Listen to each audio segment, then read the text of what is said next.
Welcome to the ExecMBA podcast. I'm your host, Brett Twitty, and you are listening to a new episode.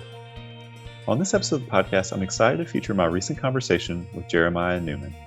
Jeremiah is a graduate in our Executive MBA class of 2018, and he also has a startup, a t-shirt venture he has launched with his brother called True Breaker. We recently connected to talk a bit more about his MBA journey, how he decided to pursue an MBA, what led him to Darden, and how things are going with his t-shirt business. I think you're really going to enjoy this conversation. So without further ado, here's my interview with Jeremiah Newman. Jeremiah, welcome to the podcast. Thanks, Brett. Excited to be here. Excited to chat. I believe the last time we spoke was in 2019. How are you doing? I'm doing okay. How are you doing? You doing all right? Yeah, we are. And thank you for asking once again. Family's doing great. We're staying safe. Matter of fact, we just welcomed our second child a few months ago. And my wife and I are still, as you know, navigating this new formation or configuration of working from home with two kids. But all in all, we're blessed, hoping for a brighter outcome with the pandemic for sure. Absolutely. I think that's a hope that we all have at this point. Congratulations on the new addition to your family. That's incredible news. Thank you. Two boys. A lot of work, but doing my best. Undoubtedly keeping you busy at this time. And we're going to talk about just how full your plate is. That's going to be something that certainly comes up over the course of this conversation and how you're doing all of this simultaneously. Jeremiah, I want our listeners to know that we have been trying to schedule this conversation for maybe a year, maybe more than a year. We're trying to get you on the podcast. You have such an interesting story to share. You're doing so many interesting things in the world. We had to get you here. So I'm so glad that this is happening. No, sincerely do appreciate the opportunity for sure. I would love to share my story. Thank you. All right. Well, let's talk a little bit more about you and your background. So what did you do prior to coming to business school? Right. So kind of want to set the scene. Originally, as you know, I'm from Ghana. I came to America for college in Michigan, where I graduated with a degree in electrical engineering.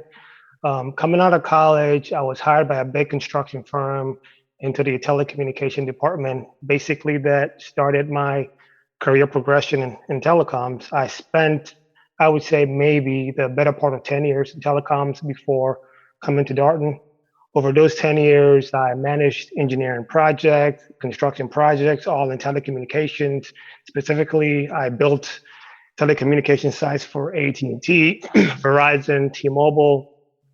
Also within that 10-year period, I spent pockets in engineering, site acquisition, which is what we call the soft side of the business, the land acquisition piece of it. Also spent some time doing project management. Let's fast forward to today. I would present or call myself, a senior manager in IT working for a utility company, but I also moonlight as an entrepreneur. And as you're aware, before I came to Darden, I had mentioned that I started a business a business venture with my brother, and that was pretty much our first year in 2014. I do remember that. And one of the things I remember talking a lot about during your interview and as we got to know each other through the process is you came from Ghana to Michigan. Right. And I can't think of two places that are more different from one another than, well, Ghana and Michigan. So just tell us a little bit more about what that transition was like. Yeah, I would say it was a culture shock for sure. Coming from a climate that is always hot to a place that is always cold. It was a change, but I had cool people around me, and surely they got me acclimated to the weather in Michigan, and I fell in love with Michigan. To be honest, I call myself a Michigan man for sure. So the decision to pursue an MBA, is it something that you had thought about for a long time? Is it, something that, evolved over the course of your career? Or, talk to us a little bit more about how you made the decision that, all right, yeah, an executive MBA program makes sense for me at this point. Yeah, I actually do have an interesting story. And so I knew right off the bat, even before coming to America, that I was going to pursue an MBA because my parents used to impress upon my senior siblings to prioritize getting an MBA, given the fact that the world was changing and obviously to become marketable and competitive, you needed an MBA. So specifically for me, an MBA became a priority or an urgent need when I was first promoted from project lead to program project manager. At the time, I just knew that in order for me to climb within my industry, I certainly needed to get an MBA, and that was one of the reasons. Also, coincidentally, at the time of my promotion, I believe in 2014, if I'm not mistaken, I had just started my joint business venture with my brother called True Baker. And as I mentioned during our MBA interview, we had a very challenging year as business owners, partly because we were inexperienced and also due to the fact that we had, no fundamentals in business as a whole. And that was also the second reason that sort of led me to coming to Darden. Let's talk a bit about True Baker. We'll get to it a little bit more, how things are going right now, a little bit later in the podcast. But tell us, what's True Baker? So True Baker is a fashion apparel brand with the mission to promote Africa as well as communities of color through our creative design and campaigns. Currently, we sell our merchandise through our website, and we occasionally do pop-up shops. We also have consignment agreements with some boutiques in New York and Ghana. So that's sort of the crux of the business. And I do want to note for our listeners, if you're going to do a Google search on True Baker, a little bit of a funky spelling. Do you want to make sure people know what they're looking for? Yeah, for sure. So True Baker is TRUBAKER, and I would happily welcome anyone's support. The website is www.truebaker.com. Get yourself a T-shirt and join our tribe. That is our slogan for 2020. So what's the inspiration for the name? I was trying to think about this. I don't know if we talked about this. Where did the name come from? So the name came from my grandmother, Hannah Baker. And, as we were growing up, she certainly inspired that whole, sense of fashion and having to give back to the family. So pretty much we wanted to honor our grandmother, Hannah Baker. And that's why we sort of combined Baker and the name True. So that's sort of how it came about, True Baker. So I'm thinking about your career, right? So you're an engineer, you Right. worked in sort of construction, doing these kind of project management, and all of a sudden you decide, hey, I want to do a fashion business, apparel business with my brother. How did you get interested in sort of the fashion end of things? Yeah, and no, great question. And this is actually a good one. As many of my classmates would attest to, I mean, I was known, or maybe always known to have a good sense of fashion, right? So it was something that came naturally to me as a person. My mom, as I don't know if I mentioned this before, but my mom is a gospel singer in Africa. Not a big deal, but she does well, and she's also known for her fashion. So it's something that kind of runs through the family. And with my brother having the natural innate talent to design, it was just a combination of having a brother who has that, penchant for doing designs and having someone who also wants to be a business owner. The combination of the two of us kind of led to True Baker. And your brother designs all the T-shirts, right? So my brother does all the designs and I run the operations. We have a team in Ghana that does mainly the creatives, and we have a team in New York that does the marketing, and you have the team in Maryland, which kind of, moves the pieces and ensures that the business is running smoothly, for sure. All right, so let's put a pin in True Baker. We're going to come back to it. I want to talk a little bit more about your business school path. So you started to see that, okay, I need to get an MBA to continue to progress in my career. What about Darden appealed to you and resonated with you? Right, and another interesting story here. So I was at a New Year Eve party in Ghana with my wife when she introduced me to one of her friends who was attending Darden at the time. And it so happens that that person was also the president of the General Management Club for students. Long story short, we spent about an hour chatting about Darden, specifically the teaching experience, the case method, and how the program had prepared him for his next role. I think he mentioned that he had interned at Danaher or Google during the summer and that he had been offered a full-time role. So what really stuck out to me from that conversation was the quality of professors, the career services and support system that the program provides. And he also talked about one specific professor, and I would mention his name, Jorgis. So coming to Darden, I really wanted to meet that professor, and I did. I took all his classes. Yorgos Alianis, a legend. Yeah, I did. I know, amazing professor, incredible guy. One of the few professors who can go by one name only. That's really when you know you've made it. Is if you just go by your first name, like Madonna, like Prince, Right. Yorgos. So for those of you who are listening to the podcast and wondering a bit about Yorgos, so he is a larger than life persona in the classroom. He enters so much energy. He teaches in the finance area and very much a beloved faculty member. You will not forget having a class with Yorgos for Oh sure. yes, absolutely. I can't forget. I mean, I have vivid recollection of, him walking through the class and his antics and the fact that he can get the entire body of people engaged is just so interesting. It was a joy. It was actually a lot of fun to be in his classes. Well, if you can remember back to being a new executive MBA format student, what was the biggest challenge for you as you kind of adapted your life to this work-life school schedule?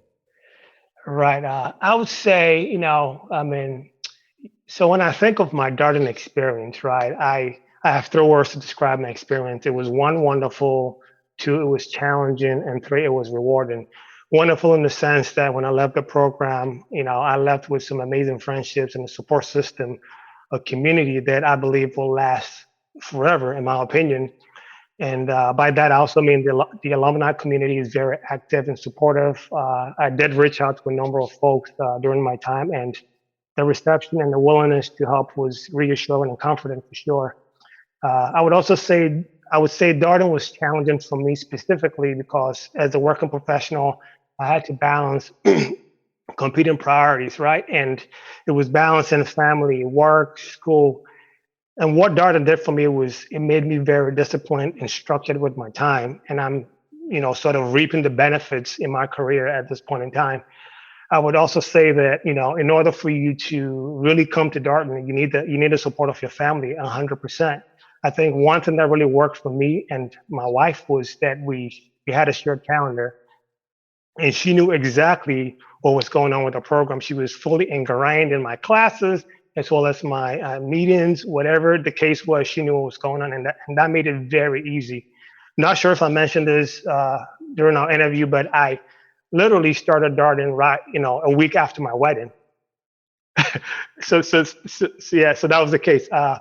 And so to my last point about Darden being so rewarding, I mean, I left the program with sort of a renewed mindset and confidence because I knew I had been given tools and equipped with so much that made me more marketable, and that my leadership skills had also been honed based on the classes and courses that I had taken over that period of time. So certainly. I didn't know about the timing of your wedding. You make such a good point though about bringing the people in your life into this experience and making sure that they know what you have upcoming and the time commitment, and also the why of why you're doing this, right? So why is this important? And that sort of inclusivity and that mindset is not just important as you begin to start the program or you're having those conversations as an applicant. You have to consistently stay in touch throughout the program, right? So you noted having a shared calendar. I imagine you also had many conversations about just what was going on in the program. Absolutely. Absolutely. A lot of conversations. You have to make sure there's a line of sight. There is alignment between you and your family. Absolutely. So that was critical for me, and it made my life 10 times easier because, obviously I went to South Africa, I went to Japan, went to India, and it wouldn't have been possible without sort of coordinating and making sure that my wife and I were on the same page. So, what was the impact for you when you think back on those global experiences? One of the cool things about the program right now, it's obviously tough timing with the pandemic. It's more challenging to travel globally right now. Right. But we have sort of an unprecedented amount of global opportunity for executive Right. format students. We have up to 12 global residencies across all major continents. It's just an incredible thing now. You're someone who went to 3 different countries during your time in the program. What do you see as the impact of those global experiences? Yeah, the whole cultural immersion, by going to those countries and understanding how different professionals with a different culture interact in a business setting. So it was just sort of having that exposure was important because as you know, with business, even with my brand, I have to interact with people in London, Japan. I offshore my manufacturing to a company in the country. I'm not going to mention the name, but having the ability to negotiate, talk to people on a whole different setting. It's the whole point of doing these global trips. The pictures from Japan were really, really cool. I mean, I always have a bit of envy when I talk to the students after they come back from the trip, hear about all the great things that they did. The pictures from Japan really stand out in my mind because it was, this both incredibly advanced, like robotic stuff that y'all were seeing, and then also this really, really traditional, like almost ancient civilization too. The juxtaposition of those two things, kind of incredible. You want to talk a little bit more about that experience? Yeah, Japan was, I would have to say it was my number one trip. It was a lot of fun. Certainly, being exposed to the high, technological advancement of Japan, and also being privy to that whole traditional piece of it, visiting temples, learning about how they do business and the different sort of the cultural way of living. I mean, the culture is totally different for sure. The way the Japanese live is very interesting, and we had some very great speakers who came and sort of shone the light on what it means to live in Japan. So it was a very, from my perspective, a rewarding experience for me. And something that I would like to add is before we wrapped up the trip, we actually went snowboarding, which was an incredible experience for us. It was an amazing time in Japan. I do know that you're a snowboarder, that you enjoy. That is an activity, and not something you can do much in Ghana, but certainly some opportunity to do that potentially in Michigan. Right, right. I don't know if I told you the story, but obviously I'd never seen snow until I came to America, and somehow I got fascinated with snow and decided to learn how to snowboard. Yeah, I used to leave classes and just go straight to the ski hill just learn how to snowboard. I would say I have about maybe 5 to 6 seasons under my belt, so I wouldn't say I'm great, but I'm decent. Well, it sounds like an incredible trip to Japan. I Right. did just want to give you an opportunity to talk about that. It is actually one of the countries that is on that list of global residency destinations for the class of 2022. Of course, that list can continue to evolve for future Got it. classes, but it's a place we've been where students have had incredible experiences, and that's both with our residential full-time MBA as well as our executive MBA students. So, um, Jeremiah, I want to talk a little bit about what's going on now. So, you talked about your entrepreneurial endeavor. Right. And before you came to business school, it was maybe not going quite as well. You're having some growing pains. It seemed like maybe you didn't have the business fundamentals. Now you have those business fundamentals. So you graduate from Darden, you continue to work on this endeavor with your brother, and maybe even during your time in Darden. How did things change for the business? How did it improve? Right. So great question, Brett. As it relates to my business today, I would say Darden gave me the tools or equipped me with the skills to grow my business. Specifically, these tools that I got from Darden kind of gave me the ability to make a holistic approach in analyzing my business to understand the cost drivers as well as to understand the key metrics that will ultimately drive success or profitability for me. I mean, the name of the game is revenue. So being able to stay profitable is critical. Case in point, I believe, I think I took a marketing course with Ron Wilcox, and one of the cases, if I remember correctly, was about a brand that was evaluating the need to use Google Ads to improve their revenue stream. And the objective for us as students was to understand the average order value, the customer acquisition cost, as well as the lifetime value of those customers. Well, guess what? Fast forward to today, the two key metrics that I track on a daily basis for my business is the lifetime value as well as the customer acquisition cost. And partly because 85% of my top line revenue comes from e-commerce activities. So it's very important for me to understand what my acquisition costs are and ultimately understand how to drive down those costs to stay profitable.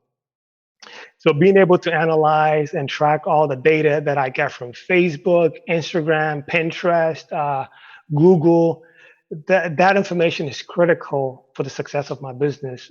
Also, I would say that the finance courses gave me insight on how to evaluate and analyze my business. Just having that dimension of understanding my cost drivers and how how those interact, the interaction between the key metrics, the cost drivers, and having the understanding of when to scale and when not to scale has been very instrumental. So, in a few words, I would say Darden gave me the diverse understanding of the levers or key metrics to drive success within my business. I mean, you leave Darden speaking a whole new language, right? The business of language. So that's what Darden has done for me, for sure. So I'm trying to think about launching a t-shirt company, right? Right. How hard is that to do, or how hard is it to get market penetration and to say we have people that know about us? I've never done anything like that, and I imagine many of our listeners are listening to this saying like, "And you and your brother kind of decided to do this audacious thing that we have this idea, we think people might be interested in it, let's try it." But how hard is it? It's quite challenging, to be honest. I mean, the barriers to entry, for setting up a brand there, it's pretty low, right? Any one person can get up and set up a brand, but the difference here is not just having a brand; is how do you grow that brand, right? So understanding the cost of goods. Where do you get the goods from? Are you going to be a fulfillment shop, or are you going to sort of hold inventory? Because that impacts your bottom line. When you hold inventory, you're sitting on a lot of money, and certainly if you're not selling, you're not making any money. You could also choose to go with a fulfillment shop, who obviously take a higher percentage of your sale, and therefore in turn you're getting royalties. So it's just a matter of knowing what business model actually works for you and how do you stay profitable. And with a t-shirt brand, I mean, obviously you have a lot of different levers to get the engine moving. You have to understand how to market your products, having understanding how to leverage Facebook ads, Pinterest ads, Google ads. You got to have a very good understanding or technical understanding of how to do search engine optimization.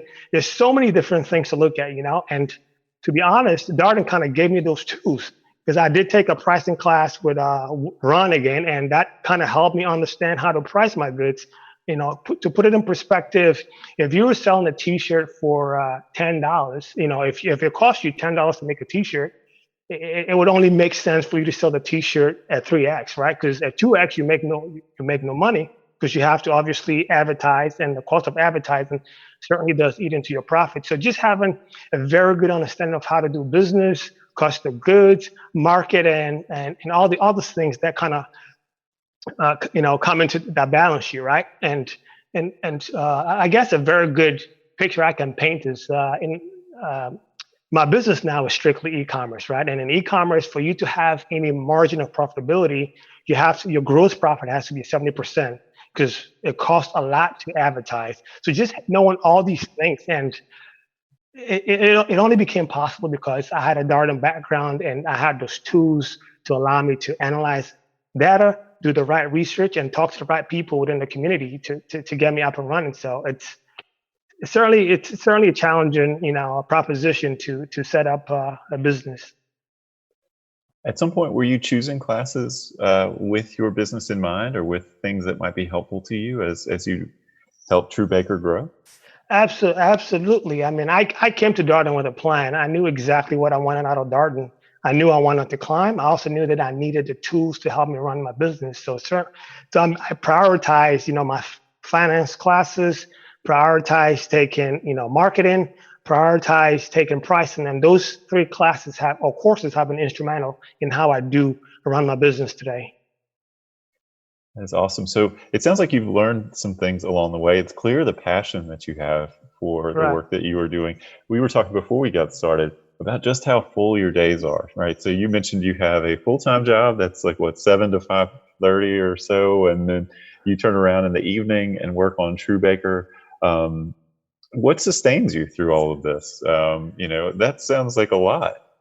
Yeah, it's just having that drive and passion for what you do, right? And as I mentioned, certainly Darden was challenging, having to learn how to balance competing priorities, family, work, and school. So those moments or those activities sort of prepared me for today, right? I know I have to get up at 6 o'clock in the morning, hopefully get my workout done in 30 minutes, get ready for work. And then at 7:30, I shut it all down and sort of transition to my business, spend a good dedicated amount of time every night going through, our platform, understanding what our ads are doing. Are we getting customers from our, conversion ads, what's going on with the different systems that kind of keep the business running, having conversations with my team in Ghana, having conversations with my team in New York. And it's just making sure that you make time for what you believe in.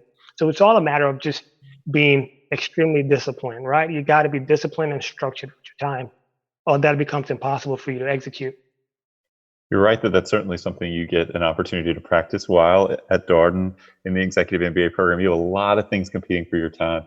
And Absolutely. so it becomes very much about prioritization, right? And what Yeah. are your non-negotiables, or what's most important at that time? You can't do everything all the Right. time. And so that's a really, really important executive functioning skill you acquire through the program.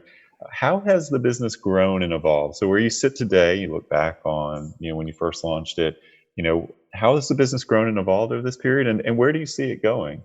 This seems like a time when a lot of people are taking stock on things and kind of looking out maybe a bit of an uncertain future. But how do things look for Truebaker?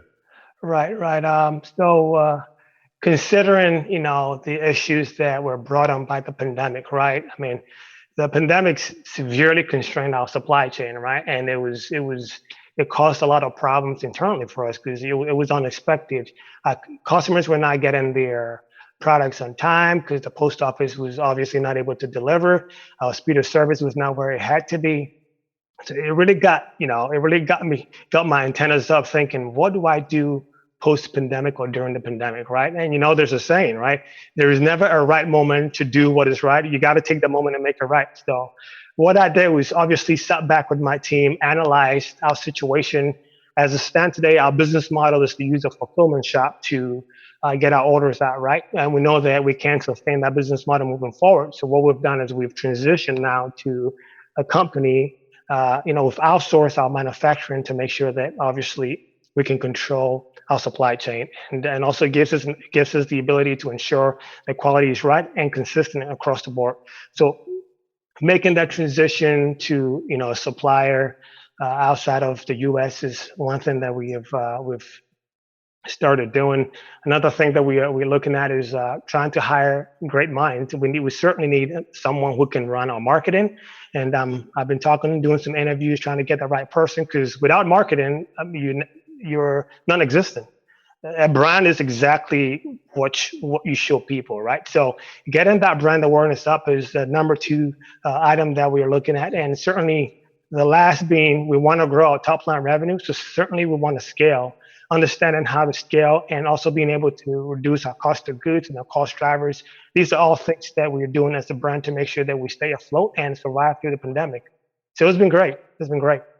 It sounds like you're having to stay nimble and continuing to think about how to keep the business fresh and operational. No doubt, I can completely understand that the supply chain disruption would have caused a lot of headaches. It's certainly something you hear almost talking to any business about what things were like in March and April and even before that.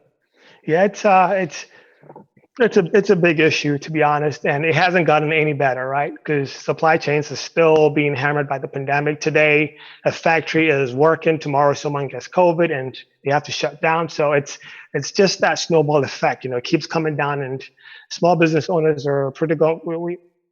Sort of, taking the brunt of it, obviously, because we can't get our products and we can't sell. So let's talk a little bit about the designs of the t-shirts. They're really cool. I wish we could get the t-shirt that you're wearing to come through on the podcast. But right. these are really great designs. What's the inspiration for the designs? You mentioned they're sort of African centric, focused on sort of raising sort of consciousness about Africa and all this kind of thing is great. They look incredible, but where do they come from?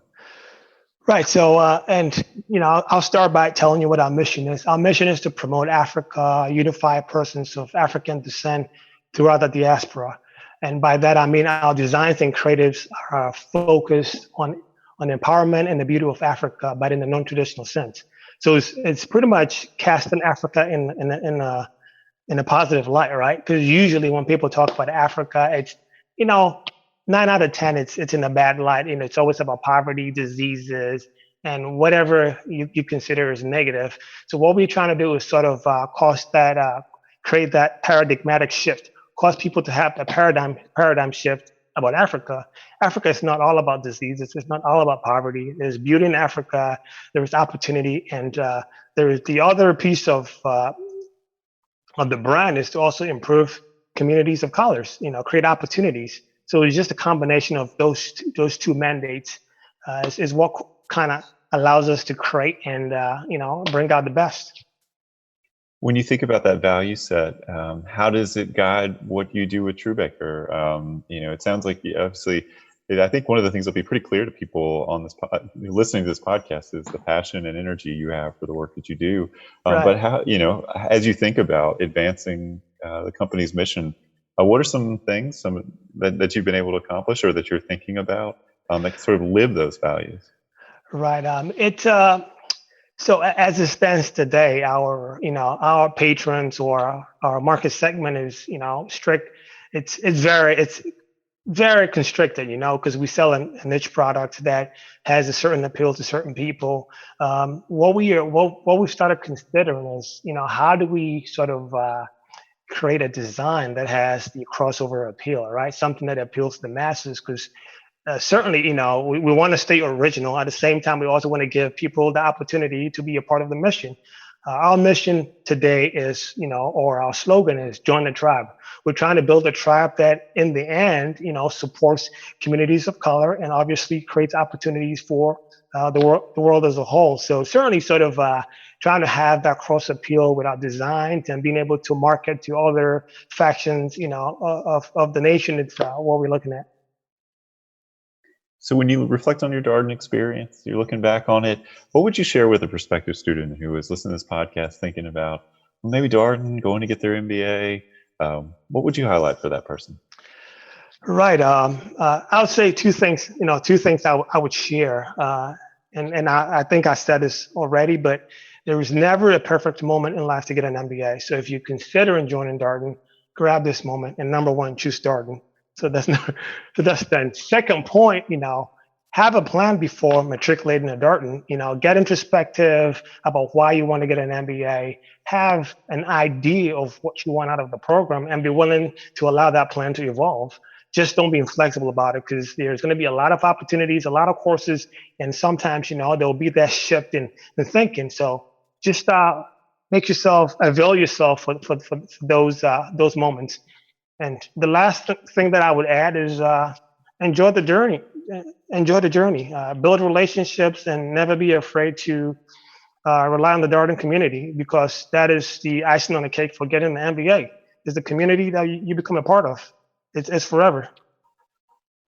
Were there any surprises for you as you went through your Darden experience? Anything that made you realize, oh my gosh, this is not something I expected, or just, I thought it was going to, thought I was going to move in this direction. All of a sudden I'm doing this other thing. I think such an important point for prospective students to hear, because the program is designed to be transformational, right? So this is going to happen, right? There are going to be moments like that. I'm curious what that looked like for you. Yeah, a few moments, but I think for me, and I may be sort of shifting from the question a little bit. What was most surprising to me was sort of the cultural nature or feel of the program, right? And by that I mean the feeling of being part of something versus just being in a classroom with a group of professionals. To be honest, I wasn't sure if the executive program or the format would allow students to connect or build lasting relationships, compared to the full-time program. But I was fairly surprised during the very few weeks. For example, the whole concept of learning groups kind of really turned on the light bulb for me. The whole idea of segmenting the population into groups based on your personality traits, your strengths, your weaknesses, I thought that was incredible, because what it did for me during the program was it brought on the awareness that to be a great leader, you need to have the self-awareness to surround yourself with people who can compensate for that weakness. So those were the things that to me was surprising. And certainly, as I took more classes, my interest started to wane a little bit. I was thinking, do I become a finance professional? But all in all, as I said, you got to have a plan and let that plan evolve as you go through the program. It's trust the process. At the end of the day, it all comes together to make one whole, for sure. Well, Jeremiah, it's been great having this time with you on the podcast. I know how busy you are. I think our listeners are starting to put that together too. You've got basically 2 full-time jobs. Right. helping True Baker during, what's a challenging time. If people want to learn a little bit more about True Baker, if they want to see some of these great t-shirts, where do they go? Yes. It's important that I mention this on the podcast. When we graduated in 2018, I held my first pop-up shop in DC, and I really want to give a shout out to Rebecca, Arica, Latasha, Jess, as well as and me. I just want to make sure all the people that came to support. I just want to say thank you. It was an incredible time for me, and thanks to Darden community for sure. Um, to your question, if you want to get a True Baker t-shirt, please go to the website www.truebaker.com. We have a beautiful array of t-shirts that would certainly, keep you looking good, and we really do appreciate your support. So come to True Baker, join the tribe, and let's promote Africa together. Well, I appreciate the point. Those are all great people you mentioned. I'm not surprised that they turned out for your pop-up shop. And right. Jeremiah, like I said, we've been trying to set this up for a while. Thrilled to see how things are going with your business. I know, running your own business, it's always something to work on. It sounds like it keeps you busy, but obviously things are going well. The t-shirts look great. And I'm so glad to hear about the impact that your Darden experience has had for you. So thank you so much for taking time for the podcast. And I hope you and your family stay safe and well during these times. Oh, thank you, Brett. Thank you for the opportunity. Looking forward to our next meeting. So thank you. Appreciate it. And that was my interview with Jeremiah Newman, a graduate from our Executive MBA class of 2018.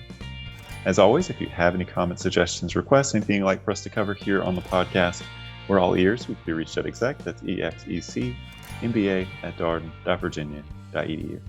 Till next time, stay safe, be well, and thanks for listening.